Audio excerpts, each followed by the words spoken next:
नर्मदे हर सीताराम। हम एक ऐसे गांव में आज पहुंचे हैं। गांव के अंदर की कुछ घटनाएं जानने के बाद मतलब सोच सोच के मेरे अंदर गुदगुदी हो रही है। आप अपने दोस्त के पास खंडवा गए थे जी।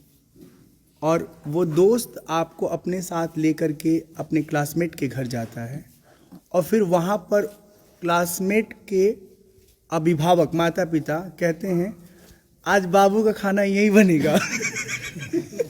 तो डिनर बाबू घर पे करेंगे। वो बाबू कैसे हो गए, उस दोस्त को तो बहुत हैरानी हुई। पूरा किस्सा क्या है? उसका किस्सा ऐसा है कि मेरे दोस्त के साथ मैं खंडवा गया था छुट्टियों में रहने के लिए। तो हम दोनों उस क्लासमेट के घर पे गए थे। हाँ। जो मेरा दोस्त था उसकी क्लासमेट थी। हाँ। उसके घर पे गए थे। तो वहाँ जाके बैठे। अब उन्होंने क्या करा, उनकी बातें चल रही थी, मैं भी बैठा था। मेरी मिसेस जो वो लड़की थी वो सामने बैठी थी, वो सिलाई का काम कर रही थी। नहीं, एक मिनट, उस समय आपको मालूम भी नहीं था कि वो आपकी नहीं, बिल्कुल भी मालूम नहीं था। तो अभी मिसेस मत बोलिए। हाँ, अभी से बोली एक लड़की थी। हाँ, जो वो एक वहाँ लड़की बैठी थी। हाँ, एक लड़की बैठी थी सामने, सिलाई का काम कर रही थी। हाँ। मैं सामने ब्रेंच पे बैठा था। हाँ। तो फिर जैसे ही क्या हुआ कि वो हम जाने लगे घर पे। सारी बातचीत खत्म हो गई। हाँ, फिर आप निकल हम निकलने लगे। तो फिर उन्होंने पूछा कि ये जो लड़का बैठा है ये कौन है। तो आपको इशारा करके हाँ, कि मेरे आप को इशारा करके कि ये लड़का कौन बैठा है। तो डॉक्टर साहब ने बोला कि ये मेरा दोस्त है, गांव से आया है। कहाँ से है? तो बोले पिटामली से आया है। पिटामली में? अच्छा। तो फिर उसने बोला पिटामली में किसका लड़का है और लड़के का नाम क्या है? तो मैंने बता दिया कि मेरा नाम कमल है और पिताजी का नाम हुकुम जी है। तो बोले ठीक है। वो लड़की समझ गई कि जो सामने बैठी हुई हाँ, लड़की वो लड़की जो सिलाई कर रही थी। हाँ। वो समझ गई कि ये मेरा शौहर होने हाँ, मतलब पतिदेव होने वाला है। उसको नहीं पता था कि ये मेरा पति है, लेकिन बाद में पता चला कि ये मेरा होने वाला पति है। हाँ। वो अच्छा, घर वालों को मालूम चली गया कि आप नहीं बुक हो हाँ, चुके? उनको मालूम था क्योंकि मेरे पिताजी का नाम और मेरा नाम उनको सब घर वालों को भी मालूम था और मेरे मिसेस को भी मालूम था। जो लड़की बैठी थी उसको भी मालूम था। मेरे को फिर भी नहीं पता हुआ कि क्या चल रहा है ये। और वो अचानक ऐसा बात होते ही वो अंदर चली गई लड़की। अब हम भी जाने लगे। बोले नहीं, आपका जो खाना है वो शाम को यहीं बनेगा। अब वो मेरा दोस्त अचंभे में पड़ गया कि ये ऐसा कैसे यार, ये इतना खास तुम हाँ, कैसे हो गए? ऐसे खास मैं आता जाता रहता हूँ, मतलब मेरा खाना बनना चाहिए, तुमको बोल रही है इनका खाना बनेगा। तो ये क्या दिक्कत हो गई? अच्छा, आपको भी नहीं मालूम? नहीं, क्यों? मेरे को तो मालूम, खाना खाने के बाद ही मालूम हुआ कि क्या हो रहा है यहाँ। हाँ। अब वो चलो ठीक है ऐसा। फिर उनकी बात हो गई थी, वो जो मेरे दोस्त था उनकी और उनकी घर वालों की बात हो गई थी कि ये लड़का, ये जो लड़की है इसका हस्बैंड है। हाँ, भाभी इसका हस्बैंड है। हाँ, घर वाला है इनका, ठीक। बनने वाला। ठीक। तो उसके बाद हम वहीं बैठे रहे। हाँ। फिर हम घर निकल गए। शाम को आए, खाना वाना खाया। फिर खाना खाने के बाद उन्होंने पूछा कि वो जो लड़की बैठी थी आपके सामने, उनको पहचानते हो? तो मैंने बोला नहीं पहचानता। अब मैं तो पहली बार गया था, कैसे पहचानूंगा उसको? फिर उन्होंने बताया कि ये जो लड़की बैठी थी आपकी मिसेस है, मतलब होने वाली मिसेस। लड़की के हाँ, मौसा मौसी ने बताया कि आपकी होने वाली मिसेस है। उम्र आपकी कितनी रही होगी? उम्र मेरी रही होगी करीबन 15 साल के लगभग में। ठीक। हाँ, तो 15 साल का बच्चा आप समझ ही सकते हैं। आजकल के बच्चे नहीं, ये 15 साल पहले की बात है। हाँ, 15 साल पहले की बात है। उस समय के बच्चे बहुत अलग होते थे, कुछ समझ नहीं। था ही मैं अलग जब। हाँ। वो हालांकि मेरी नज़र चली गई थी पहले, लेकिन वो लड़की पे, पर वो लेकिन आप अपनी वाली कोई देखे तो इसलिए इसमें कोई हाँ दोष नहीं है। दोस्त नहीं, मैंने पहले देख लिया था उसको जाते टाइम। जैसे गया ना अंदर, उसको ही देखा था। लेकिन वो क्या हुआ कि पहचानता नहीं था ना, अपन क्या कर सकते हैं उसमें। राइट। तो ये किस्सा यहाँ पे है। आपकी छिकाई जो कहते हैं वो सगाई कितनी उम्र में हो गई थी? वो शायद बचपन में हो गई थी। मैं मतलब 2-3 साल का था जब ही हो गई थी। 2-3 साल का ही था। 2-3 साल का। ठीक है। एक और हमारे साथी हैं, थोड़ा सा आप आगे आ जाइए। अच्छा, आपका नाम? कमल। कमल, ये बताइए कि शादी के बाद की मिस्ट्री, उस मोमेंट को लेके हंसी गुदगुदी कभी घर में हुई? नहीं, पहले तो ऐसा हुआ कि सबसे पहले यही बात हुई, हाँ, मतलब शुरू दिन जब वो घर आई। हाँ, जब घर आए हाँ। तो यही बात पहले हुई कि आप तुम भागी क्यों? कुछ देर और ठहर गई होती। तुमको मालूम नहीं था? हाँ, अब मालूम नहीं था। फिर मैंने कहा तुम क्यों भागी वहां से खड़ी होके, तो बोले मेरे को मालूम पड़ गया कि ये वही है, तो इसलिए मैं चली गई अंदर। जिसके साथ पूरी जिंदगी रहनी, भागना क्या? अब वो तो आज तक भागी रहा हूँ ना, दिक्कत है।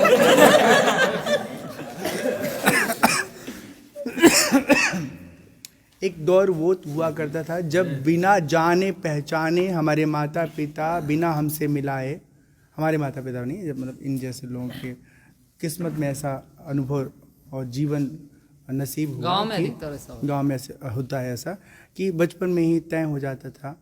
आप कल्पना कर सकते हैं आज के दौर में अपनी मर्जी से तय की हुई जोड़ियां शादी से पहले कई बार अलग हो जाते हैं, कई बार शादी के बाद अलग हो जाते हैं। देखिए, आपको बहुत सारी कमियां इस तरह के विवाहों में हो सकता हो दिख जाए, लेकिन एक चीज़ सबसे अच्छी हुआ करती थी उस समय, शायद आज बहुत कम नज़र आएगी। वो ये कि परिवार का संस्कार, मान, मर्यादा, एक जीवन साथी के प्रति निष्ठ भाव से साथ देने और साथ रहने की जो भावना होती थी, वो आज के दौर में मिल पाना बहुत मुश्किल है। मैं लखन के घर में रुका हूँ रात को, और इनके घर में भोजन किया, इनकी पत्नी से मैं मिला। इसी तरह का कुछ किस्सा लखन के साथ भी है। लखन, किस उम्र में आपकी शादी? मेरी तो बचपन में हुई, मुझे पता भी नहीं था, जब भी मैं श्रेय हो रही थी। हाँ, और मज़ेदार बात ये है कि इनकी दुल्हन इसी गांव में, आप वाली नहीं, वो पास में है, वो दूसरे गांव हाँ में। दूसरे गांव में। ठीक है, तो इनके मामले में तो चलो ठीक था कि दूसरे गांव में इनकी घरवाली थी, होने वाली घरवाली। इनकी तो इसी गांव में, और छोटी उम्र में, वो जो छोटा वाला फोटो दिखाए थे दोनों साथ में थे। 8-9 साल के करीब। 8-9 और छोटे रहे होंगे। हाँ, और छोटे थे मुझसे। 6-7 साल की उम्र में, ऐसा 5-6 साल की उम्र में ये थे, और 3-4 साल की उम्र में इनकी घरवाली की तस्वीरें एक हमने देखी अपनी आंखों से। ऐसे कहीं देखता तो मुझे यकीन नहीं होता, देखा मैंने अपनी आंखों से। इन दोनों की सगाई हो जाती है, और उसके बाद इनका घर जो है उससे आगे जाते 600 मीटर। हाँ, मैं टायर चलाते आता था देखने। जी, टायर चलाने अपन देख रहे थे। और मिलती रही थी वो? नहीं मिलती थी। और सच्ची बताओ, बहुत बहुत प्यारी हैं वो आपकी घरवाली। आपकी घरवाली तो दूर है, मतलब अभी दूर है। अभी दूर है, तो आज हम नहीं उन्हें देख पाए। मन में था कि इनकी और इनकी घरवाली को साथ में डिस्कस करते हुए पार्टिसिपेशन के लिए रिक्वेस्ट करें, पर इनकी वाली दूर है, और इनकी वाली सुबह ट्रैवल करने की पैकिंग करेंगे। पर हमने बात किया, बहुत अच्छा एक लगा। बार समझिए क्या हुआ, वो अपने बाड़े में बेर का पेड़ था। हाँ। वो अब गलती से बेर तोड़ने चले गए। अब वो ऊपर चढ़े थे, मैं चप्पल लेके घर आ गया। बोले मैं नीचे नहीं उतरने दो, बिना पूछे मैं बाड़े में क्यों आई? तो आपके बारे में आके वो पेड़ हाँ, तोड़ रहे हमने थे। बाड़े में आ गए थे। कौन से पेड़ थे? वो छोटे वाले जो, हाँ ठीक है। तो नहीं, यहाँ पे छोटे वाले पेड़ मुझे दिखे हैं। अच्छा, दूसरा कि उन्होंने भी कहा कि हमारे को अलाउ नहीं था कि हम इन्हें आके बाहर से ताके झाके। हमारी सगाई हो चुकी थी, लेकिन हमें ये परमिशन नहीं था कि खिड़की में आके इनको देखें या इनसे बातें करें। कभी आप लोगों ने बात नहीं वो किया तो होगा? छोटा मोबाइल था, तो कभी इंस्टॉल देते थे उसमें। वो भी दादाजी पास रहता था, दादाजी जब चार्ज चले जाते थे, जब टाइम मिल जाता था। अच्छा, और वो बहुत बड़ी भी हैं, एमए किया उन्होंने, बीए, और आगे अभी शिक्षक के तौर पे वो स्कूल में पढ़ाती हैं। लखन के एक बेटे हैं, और उनकी उम्र करीब 6 साल 8 साल। तो छोटी उम्र में, मालूम नहीं, जीवन साथी के साथ हमारा रिश्ता बन गया, सगाई हो गई, और बड़े होने पर, अब असली बात बता रहा हूँ, मैंने बात किया इनकी जीवन संगिनी से, और हमने कहा कि आपके मन में कभी ख्याल नहीं आया, घर वालों ने कहा कि अरे कोई अच्छा सा लड़का ढूंढते जो बहुत पैसे वाला हो, जो बहुत रिच हो? तो इनकी पत्नी ने अपने घर वालों से कहा कि जब सगाई की तो उससे पहले क्यों नहीं सोचे, और जब एक बार हमारी सगाई हो गई तो फिर मुझे उन्हीं के साथ रहना है। ये निष्ठा एक छोटी सी बच्ची जब बड़ी हो रही उस समय भी उसके दिल में, दिमाग में बनी हुई है। ये बताता है कि रिश्तों को लेके कोई तो है जो बहुत बहुत ईमानदार है, और यही ईमानदारी पति पत्नी के जीवन को सुंदर बनाता है। आजकल स्थितियाँ ये हैं, उस पर ज़्यादा बात नहीं करेंगे। शहरी वातावरण में जो कुछ चीज़ें घट रही हैं, दिख रही हैं।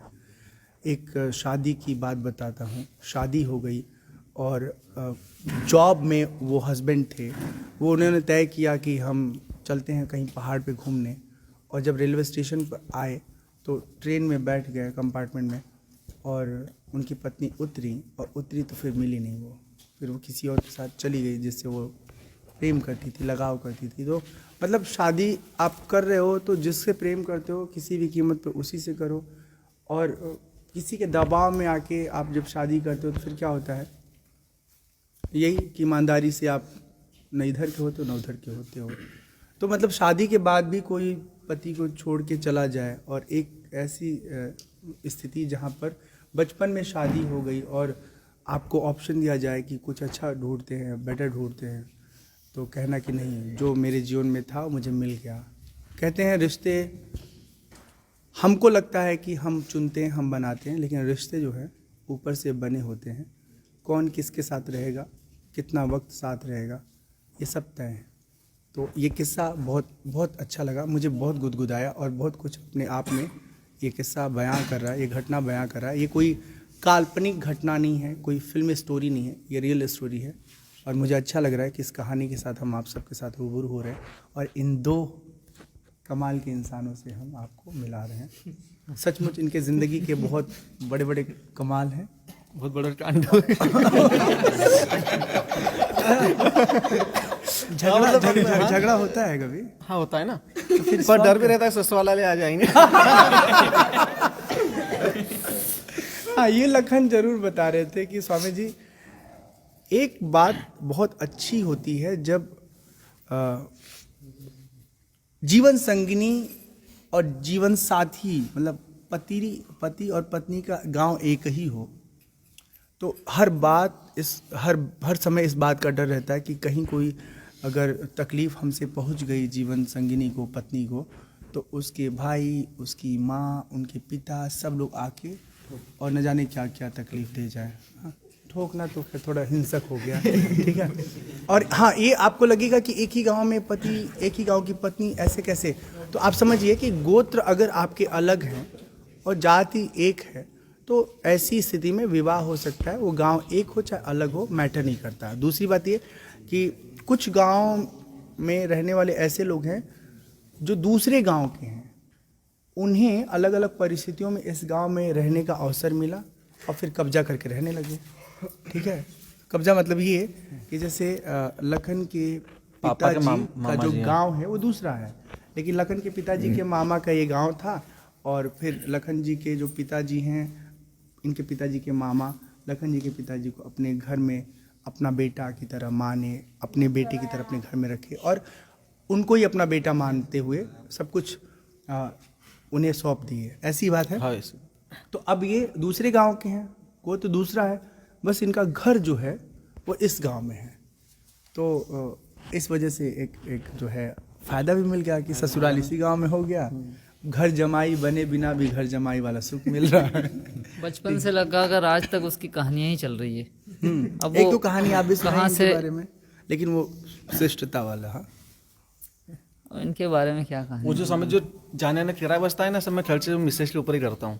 क्या क्या क्या क्या क्या किराया जो बचता है ना, जाने आने का, लेने जाओ छोड़ने जाओ, वो सब खर्चा मुझे देता हूँ, किराया बच रहा है अपना। क्या बढ़िया। मतलब अगर 100 किलोमीटर दूर ससुराल होता, हाँ, तो पेट्रोल जलता, जाने आने का खर्चा, इधर वो ऑप्शन लग टाइम जाती खर्च होता। हाँ, और यहाँ तो कुछ नहीं, जिस गाड़ी से, मोटरसाइकिल से आप जा रहे हैं ऑफिस, उसी बिठा के आगे छोड़ दिए। मतलब इनके घर से रास्ते में पड़ता है, घर से 400 मीटर 500 मीटर होगा, आधा किलोमीटर, नहीं, 400 200 200 मीटर की दूरी पर इनका ससुराल है। हमसे बोल रहे थे स्वामी कभी परेशानी हो जाती है, जैसे जाते सासू माँ कहती सुनो जी बाबू सब्जी लेते आना, तो घर भी संभालो ससुराल भी संभालो। अभी मेला चल रहा था, जलेबी भी लाया सास के लिए मैं। और इस गांव की एक और अच्छी बात है कि हर घर में कुछ न कुछ रिश्ता है ना? रिश्ता है ना? हाँ, और कहीं किसी के साथ किसी का झगड़ा नहीं है। नहीं। और शायद वो थोड़ा बहुत झगड़ा होगा भी तो वो कंप्रोमाइज हो जाता होगा, तालमेल बन जाता होगा। कम से कम यहाँ पर 30 से 40 रिश्ते गांव में ही हुए हैं। हाँ, मतलब एक गाँव- ही गांव की लड़की और एक ही गांव का एक ही गांव के लड़के से उसी गांव के लड़के से विवाह होना और इस तरह से आपस में पूरी हारमोनी बनी रहती है। कभी गलती से दूसरी औरत को देख लिया तो बोल देते हैं कि तेरा हस्बैंड मुझे देख रहा था। मतलब आप कितने मतलब गलती से कमल भाई की मिसेज को देख लिया। मतलब आपकी ईमानदारी की दाद देनी पड़ेगी कि शादी होने के बाद भी ऐसे कुकृत्य नहीं, कभी गलती से देख लिया तो बोल दे रही मैं मिसेज लो तो वो तेरा आदमी मुझे देख रहा था। हाँ, ठीक बात बोले। लेकिन आज के 10 साल बाद और भी कुछ होने वाला है।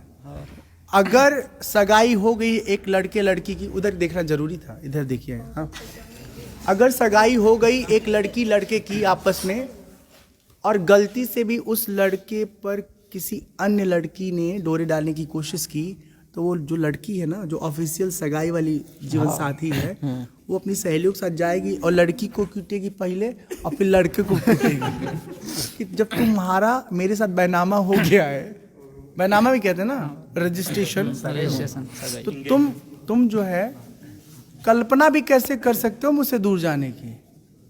हम तो एक नहीं 7 जन्म तुमको जो है इसी में चक्की में बांध करके और परंपरागत तरीके से। ऐसा ही हंसने के मामले में एक और किस्सा है। हाँ, स्वागत वो है। मैं साझा करना चाहता हूँ। स्वागत है। एक बार क्या हुआ कि एक लड़का ले लो या मैं ही उसमें समझ लो, नहीं आप भी थे। आप ही थे या मैं था, मतलब दूसरा भी हो सकता है। नहीं, आप, लेकिन आप सच में थे उसमें, बोल दीजिए। वो क्या हो रहा था कि ये जो पिपलिया पड़ता है तो अपनी मिसेस को पीछे बिठा के और वो ला रहा था उधर से। हाँ, वो फाटे पे क्या था कि एक गांव का ही बंदा खड़ा था। हाँ, तो वो हमारे इसमें क्या करते हैं कि वो थोड़ा राम रामी करना भूल गए और ऐसा करके मतलब ऐसा करते हैं, हाँ, मतलब राम राम मतलब इशारा करते हैं। अब उसने क्या करा कि मेरे को, मैं समझ लो मैं हूँ, तो मेरे को इशारा किया ऐसा। अब मैंने उसकी तरफ नहीं देखा लेकिन मेरी मिसेस ने उसकी तरफ देख लिया। हाँ, अब वो उसने तो मेरे से राम रामी करी हाँ, हाँ, और नमस्कार करा, पर वो मेरी मिसेस को ऐसा लगा कि ये इशारा कर रहा है कि उतर जाओ। हाँ, नहीं वो उतर जा जो भी हो। अब रास्ते में वो उन्होंने बोला कि वहाँ एक लड़का खड़ा था तो उसने मेरे को इशारा किया। अरे मैंने कहा यार वहाँ किसी ने तो नहीं इशारा किया। तो बोले नहीं एक ने इशारा किया। अब वही लड़का मेरे को दूसरे दिन मिला, बोले यार तूने राम रामी नहीं करी यार। तो मैंने कहा राम रामी तू कहाँ खड़ा था? बोले मैं फाटे पे खड़ा था। तो अरे मैंने को वो मेरी मिसेस ने तेरे को देख लिया तो वो इशारा उसने समझा मेरे को इशारा किया। तो बोले अरे नहीं, मैंने कहा उसने राम रामी करी थी। तो ये ऐसे किस्से होते रहते हैं जिंदगी में, इससे कोई बड़ी बात तो नहीं, मेरे मन में एक ख्याल आ रहा था कि हमारे वहाँ एक रिवाज है, परंपरा है, शादी के बाद मांग में सिंदूर लगाने का। यहाँ भी लगाते हैं? पे लगाते ना। तो सोसाइटी में जब एक विवाहिता जाती है, पति के साथ हो या अकेले हो, मांग में सिंदूर होता है तो आसानी से लोग उसको क्लासिफाई कर लेते हैं कि भाई ये विवाहित है और इसका जीवन साथी है, और गलती से भी अगर हमने इसके साथ कुछ भी ऐसा व्यवहार किया तो इसका जीवन साथी हिसाब किताब कर लेगा हमसे। इसलिए लोग विवाहिता स्त्री के प्रति एक बहुत ही आदर सम्मान का भाव रखते हैं। कहाँ भाग रहे हैं? लेकिन अभी जो है ऐसा हो रहा है कि वो पता ही नहीं चलता कौन शादीशुदा है कौन बिना शादीशुदा है। सिंदूर लगाने का चलन धीरे धीरे खत्म होता जा रहा है। अभी क्यों होता जा रहा है राम जाने, पढ़े लिखे का ये प्रभाव भी हो सकता है। तो बच्चों को पता ही नहीं चलता कौन इंगेज है और कौन विवाहित है। और तो मुंह बांध लेते अपनी औरत को अपन पहचान पाते कि अपनी है कि दूसरे की है। नहीं तो आपको दूसरे और अपने से क्या लेना देना? अपनी औरत को अपन अपनी देख वाली रहे हैं। घर में तो मिलेगी ही मिलेगी। तो घर आके देखिए, अब रास्ते भर सब में ढूंढेंगे अपनी वाली। ये तो बहुत गलत नहीं, बात ऐसे है। मतलब बोलते हैं अपन कि पहचानने वाली नहीं। उनका ये कहना का मतलब मेरी मिसेज मार्केट गई, मुंह बांध लिया, मैंने उसको ही देखा। वो हमसे बोल रही थी कि कभी कभी हम नकाब इसलिए पहन के जाते हैं अपने पति के सामने बाजार वाले हिस्से से कि देखिए वो औरों को, अनजाने लोगों को किस नजरिए से देखते हैं। पति मतलब दूसरों को किस नजरिए से हाँ, तो आप सावधान रहा करें और सब लोग सावधान रहा करें। चलिए हंसी और गुदगुदी की ये सारी जो बातें थी यकीनन बहुत अच्छी लगी होंगी, कुछ न कुछ आपको सीखने समझने को भी मिला होगा। इसी के साथ यहाँ पर अपने बातचीत को हम विराम देते हैं और आपसे विदा लेते हैं। नर्मदे हर सीताराम।